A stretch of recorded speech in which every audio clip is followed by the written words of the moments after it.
Maybe this scene is a little bit familiar to you. Maybe you were a Jehovah's Witness at one time. For me, it was. I did a lot of door pounding, door knocking, so I know what it's like to be on both sides now. So we're going to move on to some experiences. You know how the Watchtower always has all these experiences about all their experiences door to door. You know, they did this and they found this guy and all these things happening. So today we're going to give experiences, a whole bunch of them, about what it's like on the other side of the door for a lot of people, and see if you can fit into some of these experiences. Some of them are quite funny. So let's look at the first one here. The first one is a man comes up with a clever way to get rid of Jehovah's Witnesses after his black cat comes up to the door. So let's look at this. It says, starts out by saying, there's a few things as annoying as the feeling of having one's peace shattered because a smiling yet uninvited guest has come to the door. And maybe they're selling knives or perhaps salvation, but either way, most of us would do almost anything to make them go away. And sometimes fat itself decides to intervene on your behalf if you can seize the moment.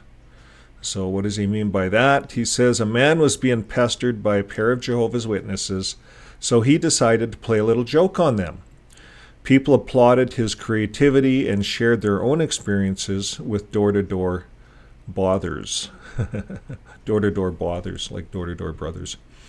So here's a picture. Door-to-door preachers seem like a false flag operation to make people dislike a group. So I was thinking about that statement. It's quite an interesting statement. The door-to-door preachers seem like a false flag operation. So the Jehovah's Witnesses, it's like they're doomed to fail. You know, because today, if you're a Jehovah's Witness comes to your door, you kind of maybe listen to them for a bit, and then when the door closes and they leave, you might Google it. And you go, holy crap, there's a lot of stuff on these guys that's not positive. And so probably you're going to lean towards some of the news. They're going to try to sway you and make it look like the news is false and, you know, it's not correct. One of the things they're doing right now is they're making themselves look like martyrs. Poor me, we're being picked on as a small minority, a small group. And that's what's happening. It's like the door-to-door work sets them up for it. Like, who wants someone going to their door? It gives them negative light. But you know what this does? This makes them glue together even tighter, because now they feel like they belong or something's happening. It's huge for them. They think that, yeah, this is prophesied. You know, this is what the Watchtower tells them. And then they believe it. They believe that the people are going to pick on them. Jesus was picked on. That's how they link it. So anyways, let's look at this experience here. So this one man and his cat found a perfect way to make a pair of Jehovah's Witnesses leave and never return. So not sure if this counts as a petty revenge, maybe more like effective elimination. Well, several years ago, we're talking decades at this point, I got yet another visit from a couple Jehovah's Witnesses, and I was standing in the doorway with the screen door between us as they began their pitch.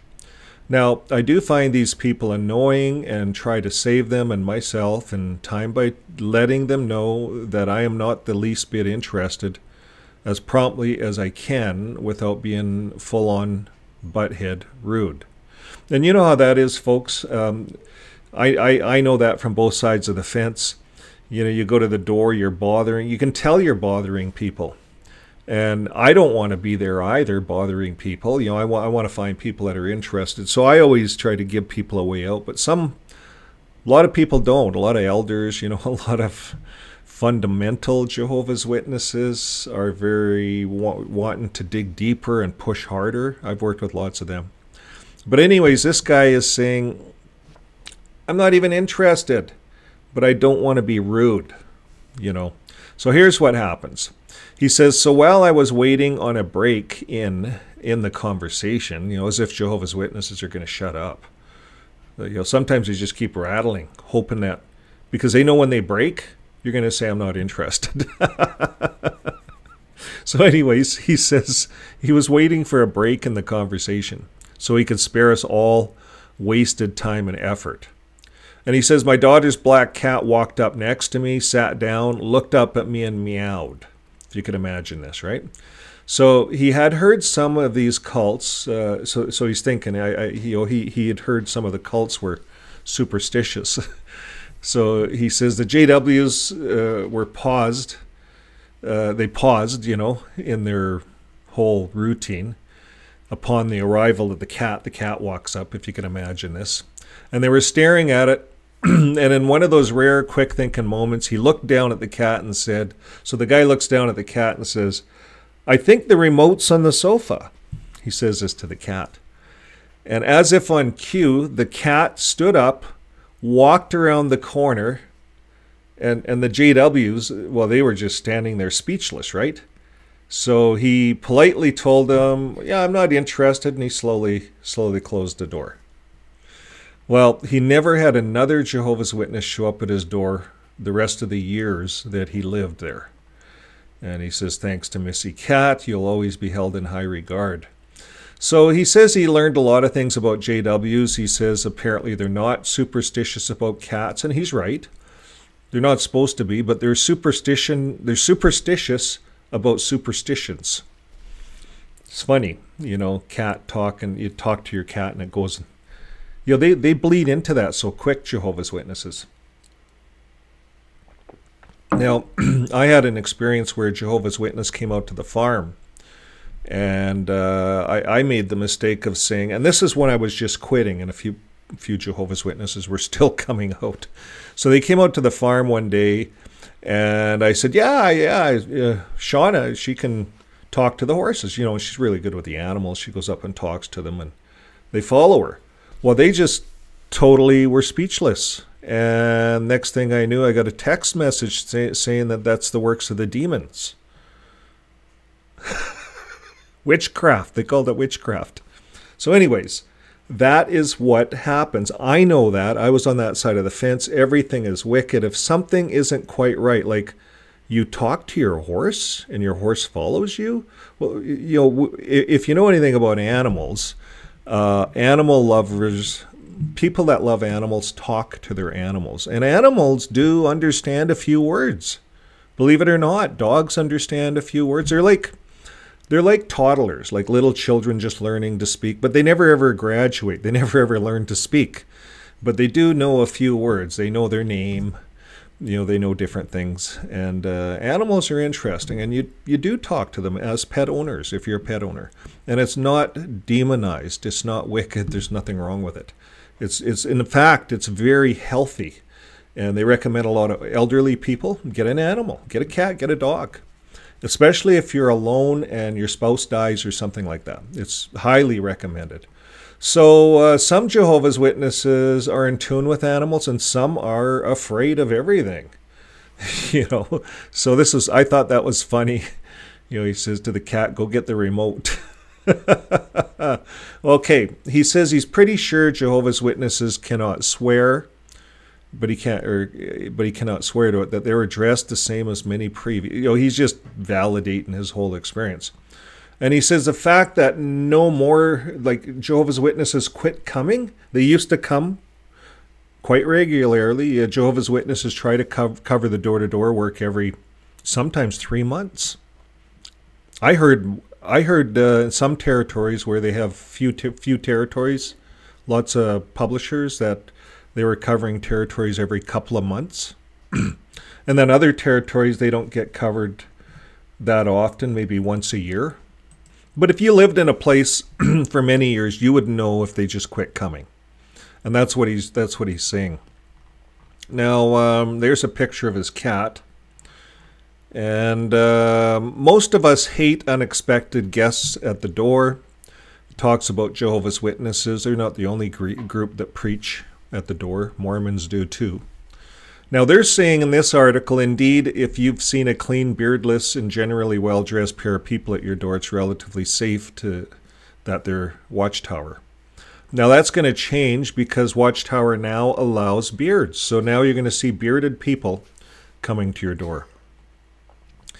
Just like Mormons, they can have beards. Now, what sets Jehovah's Witnesses apart is they're separate from all other religions. They're separate from Christianity, separate from the world. They believe that they're the only chosen ones, the Watchtower. And going door to door, they call public preaching as a requirement. And now they used to have monthly reports. Now you just have to check a box. But they still want them out in the ministry. And now they've decreased the monthly hour requirement for a auxiliary pioneer. There's 2 months you can now just get 15 hours a month, and you're right around the memorial months, and you are an auxiliary pioneer, 15 hours. So every elder on the elder body should, that's what Watchtowers, they should on people. You know what that means. They shit on you, They're shooting on people. So the Watchtower shoulds on you. Now, all of you elders should be auxiliary pioneers for those 2 months out of the year. That's what their circuit overseers and district overseers are telling them. That's the message that's going out. So they lowered the pioneering, so now everyone in the congregation can be a pioneer. If you're not a pioneer, what's wrong? You see? It's 15 hours. It's only 15 hours. Everyone can be a pioneer, and that's what they're doing. It's a business. We all know it's a business, and it's getting their salespeople excited and motivated to all be pioneers. So this whole monthly report, it's only required if you're a pioneer. So you notice they took the hourly requirement away. Just check a box. But now, once they get you all pioneering again, you're back to counting hours. They love it. They love it when you count hours. So they're just going to lower the pioneer rate. Pretty soon the pioneer rate is going to be 5 hours a month. You'll be a pioneer? I don't know. But that's at the rate they're going. That's what it looks like. So they want everyone to be a pioneer so they can count your time. So it really hasn't changed, but they're trying to make it look like it has changed. So JWs believe that all members have to go door to door. That goes all the way back to the 1920s. The main measurement of a witness is effective isn't conversation. It's simply the number of hours they worked. So big thing was how much time they put in. Yeah, how much time did you get in yesterday? Well, how much time did you get? I wonder if that's changed now. Or if everyone's pioneering, it's still the same. So all the elders are pioneering, and then they're going to be looking around the congregation, and they're going to be judging all the ministerial servants and all the ones that have privileges. And they're going to be looking at them in April and May, Memorial time. They're going to be saying, why aren't they pioneering? It's only 15 hours. There's going to be a push. Let us know. It's interesting how that works. Now, conversation's very hard to measure, so it's just talking about that. People's dreams, revenge, okay. So here's some experiences. Okay, here's some Jehovah's Witness experiences. He says, this happened to a friend of mine. My friend has a daughter. The daughter had a pet rat. The daughter was spending the weekend at her friend's house. A rat happened to die. Mom knew the daughter would be extremely upset and knew she wouldn't want to have a funeral. She would want to have a funeral for her pet rat. So she put the dead rat in a shoebox lined with flowers, just a pretty casket, put it on the table, and waiting for the daughter to get home. JWs come, and the JWs are knocking at the door. So my friend was probably the nicest person you could meet. She did not agree with the JW's belief, but she was always willing to let them speak their piece. You know how that is. Lots of people let you come in and stand there and you could speak your piece. you might even place literature, but nothing ever happens. Just seems like that's, people are just nice. So this is one of those nice people. She invited them in, and they were in the living room talking. One of the JWs leaned back on the couch and noticed the dead rat in the flowery, pretty, decorated box and gasped. And when he saw it, so my friend started to say she was saving it for her daughter, and before she could explain, the JW thought she was worshiping dead rats and took off running outside. So that's one story. I never heard that one before. So here's another one. I had them show up at my door once, and they caught me in a loquacious mood. So I talked to them a bit. The younger one told me that Jesus died for my sins. I told her I never asked him to do that. And she asked me who would pay for my sins. I didn't even think. I just said I guessed I would. She said, I would pay for my own sins, since I was the one who committed them. And I could see that hit her between the eyes. She hadn't considered the possibility of individual responsibility. And the older one immediately hustled them off the porch. And she says, sweet. Never seen him again. So think about that. I never thought about that point, but we're all responsible for our sins, right? But in the Jehovah's Witness religion, and in a lot of Christian religions, they teach that Jesus' death forgives us, pays for our sins. So it kind of makes it okay to be a sinner, in our heads. Maybe that's why there are a lot of problems in the Jehovah's Witness religion right now. Lots of sinning going on, because it's okay. Jesus died for you. Well, that can happen. That could be why there's lots of disfellowshipping. Lots of problems. Okay, here's another one. Work nights, so I didn't want to be woken up during the day.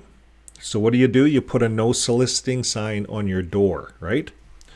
So that's what he did, hoping to sleep. Well, the JWs rang the doorbell around noon one day, waking me up. He says, I opened the door in my robe, wild sleep hair, blurry eyes, and I'm immediately asked if I had read such and such passage in the Bible. I admitted I had not. And the one who had asked gets super excited and starts flipping through her Bible. You remember that? They start flipping through the Bible, and it looks like they really know their scriptures. Well, they have them all ear tagged, and they only know 2 or 3. But you kind of quote 2 or 3 scriptures in a row that kind of make sense, and you go here and you go there. People are, holy crap, they really know their stuff. But they don't. It's just all canned. Okay, so the one starts flipping through her Bibles, gets excited, and finds passages, begins reading, and he says, I interrupted her in mid-recitation to say, oh, so you can read.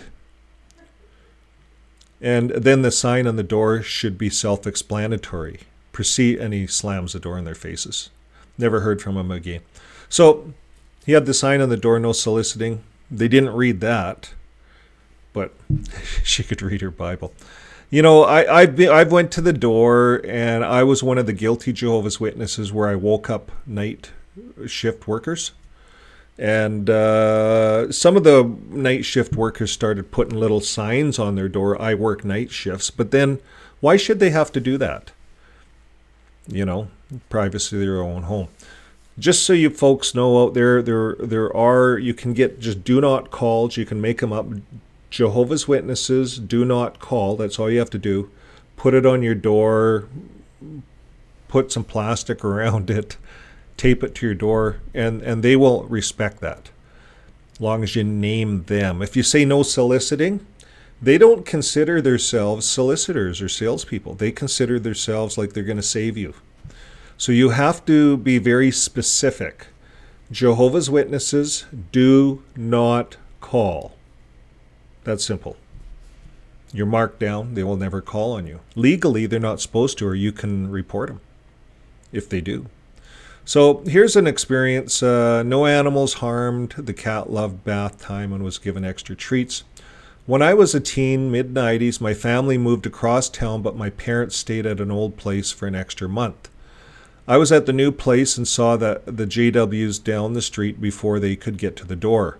I grabbed the cat, put ketchup on her and a butcher knife, and when the JW got to the door, I answered holding the cat and the knife. Before they started their speech, I told them I had to put dinner away really quick, and they were gone by the time I got back to the door. My parents were there the next month and asked me why the JWs ran by the driveway like they were scared of something. I just said, "You're welcome. They won't be stopping by anytime soon." I was a teen and could be a donkey pit sometimes, is my only defense for how I handled things. But it sure was effective. Okay, that was a good one. Okay, while I wasn't raised a JW, the church, this is a new one, the church I belonged to as a child would force me and others to knock on people's doors to try to convince them to come to church. So other people do that. Other churches do that sometimes. So me being a nice looking little girl, I still encountered people who were very rude and slammed doors in our face. The point of making people go door to door isn't to spread their word. It's to cement those who are seen as faltering in faith by making them feel excluded by strangers. Interesting way of looking at that. Makes you feel alone and strengthen the bond with the religion. It's a form of brainwashing. So it makes you feel alone and strengthens your bond with your religion. So when you go door to door as a Jehovah's Witness or any of these religions, you're going door to door, people slam the door on your faces. Now all you have left is your cult, your religion, those people. So you run back to your car and, oh, they just slammed the door in my face. They're so rude. I'm so happy that I'm here with you guys in the car group. You see, that's how it is. It's how it works. It's a form of brainwashing. Okay, so this post says, I've heard that and it makes sense. I try not to be rude because I figure a lot of them don't want to be doing it. They don't. A lot of JWs don't want to do it. Okay, so here's one. This reminds me of a time years ago I had a Southern Baptist show up at my place. They were answered with a naked man holding a large blade. Never saw any of them or others for that matter. I think we got put on a list, LOL. Could make a good spelling point in the future. So just come to with a blade, maybe a knife or something, naked. Come to the door naked. And a knife, you'll be on a do not call list. That's DNC. I don't know if they do that still. Yeah, you're on a do not call list. They won't call on you. And if they do call on you once a year, just come to the door twice like that. Then it'll be a lifetime do not call. Because even though you're on a do not call list, it just means they're not going to call on you every month. You know, if you're not at home, they call it home but hiding. You're in there and you're looking through the glass. Jehovah's Witnesses, okay, everyone be quiet. No one make a move. My mom used to do that. She'd get us kids. I was raised not as a Jehovah's Witness. I was raised just as a worldly person. They would call us worldly people. So my mom would get us kids to hide under the bed and to be very still. We'd hide under our beds, run into our bedrooms. When we were out in the rural area, the farm areas, so the Jehovah's Witnesses would drive in, long driveway. We would hear their car. We would hear the clunk, slam. Two people would get out. Clunk, clunk, clunk, clunk, come up. Ding, dong. Mom would say, shh, shh. We'd be there. We'd be afraid. So then they'd leave, clunk, clunk. You know, they'd ring the doorbell 2 or 3 times.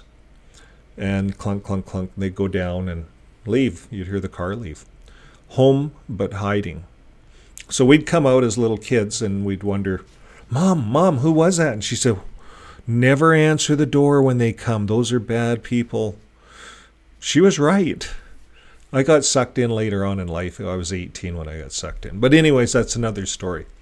So yeah, home but hiding. So back in college, here's one. My 2 roommates and I were quite stoned. We were all brought up Catholic. When the JWs came to the door, we invited them in and had a debate. Oh my God, how much fun was that? When we had enough, we lit up a joint and they scurried out of there like they were on fire. And you could say, blaze them away. Now, I remember the other side of it. I remember I had a call where they smoked pot. And so I went in and they smoked pot. And I was sitting at the other end and they smoked their joint. And they were just smoking it like a cigarette, sharing it. And I was sitting at the other end, and I probably came out a little bit high, but I didn't run away. They were my return visits. They were nice people. I don't know if I was a good Jehovah's Witness. So, okay, now here's another one. My dad told me he once answered the door nude and said something about getting ready for the orgy. The JWs left our neighborhood alone for years after that. That would do it. Okay, here's another one. They knocked on my door. I had friends over. I greeted them and said I was glad to see them as I was getting married and was seeking some religious guidance. Obviously, it was a lie. One of my friends turned up wondering what was going on. And I simply said, well, this is Patrick, and we're going to get married soon. So you were saying? So his buddy shows up. Well, the shock on their face suddenly being in presence of what they thought were homosexuals, I'll never forget. They mumbled something about being busy. And yeah, we got to go. We got to return visit. Hey, Bob, we're going to have to get out of here. That would do it. Okay. I love my cats. My dad is lovely, but he has this really obnoxious mate. My mom and I have never understood why he puts up with him. My dad and his mate were sat in their living room chatting. In walks their cat. Obnoxious mate doesn't like cats, so obviously the cat goes straight up to him, jumps on his lap and onto his cream trousers lap. And then something that never happened before or since. His paws were covered in S**T. My dad was embarrassed. My mom and I wet ourselves with laughter. Oh, could you imagine? Okay, that would get rid of a JW. Here's another one. In the early 70s, I was young. I was a young deputy of the town. Yeah, in the 70s, I was a young deputy town marshal. We had a serious case, and I had been on duty for 36 hours straight. I finally stumbled home, took off my filthy uniform, fell into bed. About 3 hours later, I was semi-awakened by someone knocking on the door. By reflex, I picked up my sidearm, went to answer the door, and the look on the two ladies' faces when this naked man with a pistol in his hand opened the door was priceless. Never had another JW knock on my door before, again. He says, I do not recommend this as a normal practice for discouraging unwanted visitors. So it's a good illustration. Can you imagine? Police officer.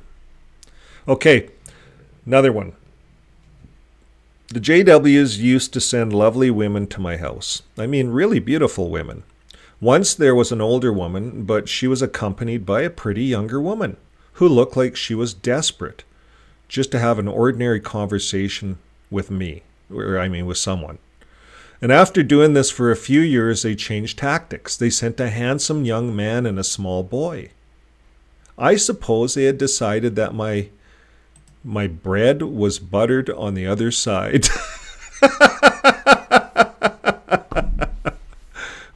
He says, I wish I had gotten visits from the JW recruiter chicks. That's funny. Okay, haha, love that story. My son was about 4 and we lived in the country. They came knocking and I said jokingly from upstairs, tell him we already have a religion. Well, he opened the door and yelled, my mom said we already have a religion, thanks, bye, and slammed the door. I did have a talk to him about being polite and not yelling or slamming doors at people, but we laugh about it still, and he's 19 and they have never come back. Hey, that's as good as it gets, 4 years old. Okay, well, that's the end of the articles, folks. So that brings us right back to our news studio. And what do we have here? We have, well, I guess that was a little bit funny. Some of those jokes. It was good. It's interesting being on this side of the fence and having, I read these stories. These are experiences. But I was the Jehovah's Witness. I used to like going door to door, by the way. I didn't mind it. I like talking to people. That's what I'm doing now, talking to you guys. So I guess I like it. I just get to do it from a different angle. But these are some good experiences. It's good to look at the experiences. This is how Jehovah's Witnesses are viewed in the world. They're viewed as ridiculous. Why are you coming to my door? Why are you bothering me? So my advice, and I know this, I used to be the territory servant in almost every congregation I was in. And I used to be the guy that would have to meticulously make sure all the territories were getting worked every year, and try to encourage people to sign out territories, recruit. Oh yeah, it's sales. It's complete sales. And I ran a business, and I had salespeople in my business. So to me, it was no different. It's sales, working with people. So that's all I have for you today, folks. And until next time, keep living your life with love. Bye for now.